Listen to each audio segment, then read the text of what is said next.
আমরা হুঁশিয়ারি দিচ্ছি, আজকে সন্ধ্যার মধ্যে দিনের আলো থাকতে থাকতে এই বিধিবিধান পরিবর্তন করেন। আগামীকাল না হলে ইলেকশন কমিশন ঘেরাও হবে। আমরা এতদিন কিছু বলি নাই, সব সহ্য করে গিয়েছি।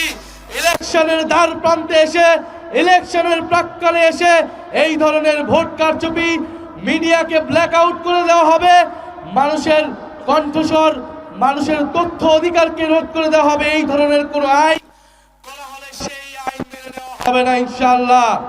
ইলেকশন কমিশনকে বলছি, এতদিন যা করেছেন 12ই ফেব্রুয়ারি যদি কোনো ধরনের পক্ষপাতিত্ব করার পরিকল্পনা থাকে, ফ্যাসিস্ট আমলের ইলেকশন কমিশনের যেই পরিণতি হয়েছিল তার থেকেও ভয়াবহ পরিণত হবে এই ইলেকশন কমিশনে।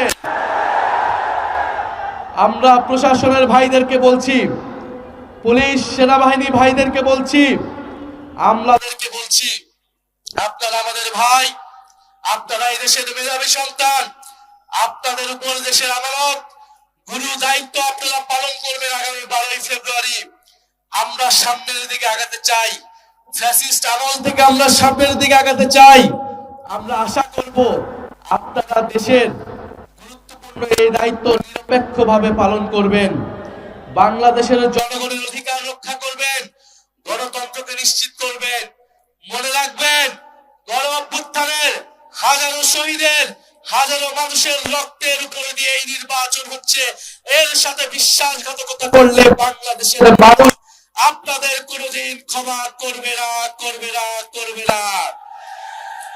মিডিয়ার ভাইদেরকে বলবো, মিডিয়ার হাউসদেরকে বলবো, আমরা দেখতে পাচ্ছি সকল প্রাইভেট, প্রায় সকল প্রাইভেট বেসরকারি মিডিয়াতে বিজ্ঞাপন হচ্ছে, ভোট দিবেন কিসে, তো বেসরকারি, আপনারা বেসরকারি প্রাইভেট কোম্পানি, আপনারা টাকার বিনিময়ে বিজ্ঞাপন দিতে পারেন, কিন্তু আপনাদের ভাবা উচিত এটা আপনাদের কাজটা কতটুকু নৈতিক হচ্ছে।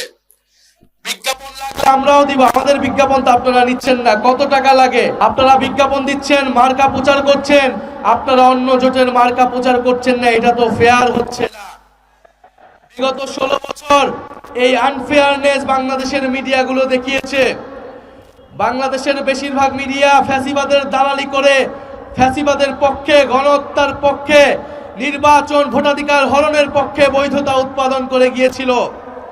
আপনারা বলেছেন আপনারা বাধ্য হয়েছেন। আমরা এখন জানতে চাই আপনারা কিভাবে বাধ্য হচ্ছেন, কে আপনাদেরকে বাধ্য করছে? জনসম্মুখে সাহস করে বলুন, আমরা আপনাদের পাশে থাকব। আর না হলে আমরা ভেবে নিব আপনারা বাধ্য হচ্ছেন না, আপনারা পুনরায় নতুন কোন স্বৈরাচারের দালালি করছেন, নতুন কোন স্বৈরাচারের পক্ষে বৈধতা উৎপাদন করছেন। 16 বছরের ইতিহাস ভুলে নাই, মিডিয়ার উপরে বাংলাদেশের মানুষের সেই আস্থা আসে নাই।